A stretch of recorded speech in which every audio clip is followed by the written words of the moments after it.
दर्शकबिन यहाँलाई आज यो नयाँ भिडियो सामग्रीबाट फेरि पनि स्वागत गर्न चाहन्छु। अहिले म यो बुटवल नारायणगढ सडक खण्डको अन्तर्गत रहेको यो जयश्री पुल नजिकै रहेको छु र यहाँ अहिले बुटवल नारायणगढ सडक खण्डको निर्माण दिनको बाटो सडक विस्तारको क्रममा यहाँ जयश्रीको पुरानो पुलदेखि त्यसैकै समीपमा दक्षिणपट्टि साइडमा एउटा अर्को नयाँ पुल संरचना बनिरहेको छ र तपाईहरुलाई यही भिडियो सामग्री यहाँको जुन निर्माण कन्स्ट्रक्सनको सन्दर्भमा यो कन्टेन्टको विषय रहेर तपाईलाई यो दृश्य देखाउँदैछु र तपाईहरु यो मेरो भिडियोलाई सुरुदेखि अन्तिमसम्म हेरेर साथ दिनुहोला भन्ने आशा लिएको छु र अब म तपाईहरुलाई जुन कार्यहरू भइरहेको छ यो निर्माण कार्यको केही झलकहरू म तपाईलाई आजको यो मेरो कन्टेन्टबाट देखाउने कोसिस गर्छु।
बुटवल नारायणगढ सडक खण्डको निर्माणाधीन जुन 4 लेन बाटो सडक विस्तारको जुन परियोजना अहिले चाइना स्थित इन्जिनियरिङ कम्पनीले जुन गरिरहेको छ र 2 खण्डमा जुन कार्य भइरहेको छ अहिले एउटा डाउनेदेखि बुटवलसम्मको एउटा खण्ड र डाउनेदेखि गाइडाकोटसम्मको एउटा दोस्रो खण्ड गरिकन सडक विस्तार सँगसँगै पुलहरू निर्माण कार्यहरू अहिले भइरहेको हामी पाउन सक्छौँ भने अहिले यो गाइडाकोटको नजिकै रहेको यो जयश्री पुलमा पनि पुलको अर्को एक्सपेन्सन गर्ने कार्य यहाँ भर्खरै जग राख्ने कार्य सुरु भएको हामीले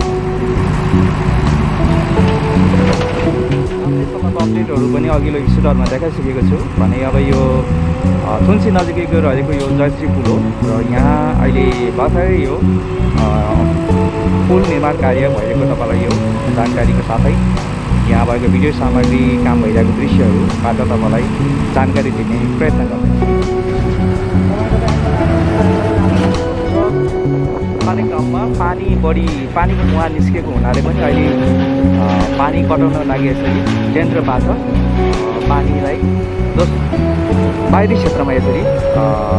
हालिएको अवस्था छ। यो जग खन्ने क्रममा यहाँ पानीको मुहान बढी निक्लेको हुनाले पनि यहाँ पानी कटाउने काम भइरहेको अवस्था छ यन्त्रबाट र यो निर्माण कार्य गर्नलाई यो पानीको स्रोत बढी भएको हुनाले पनि अलिक गाह्रो भइरहेको हुनाले अहिले यसरी यन्त्रबाट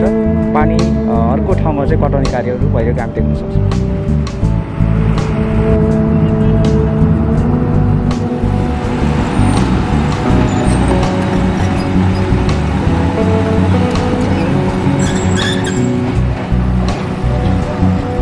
भने यहाँनिर पहिला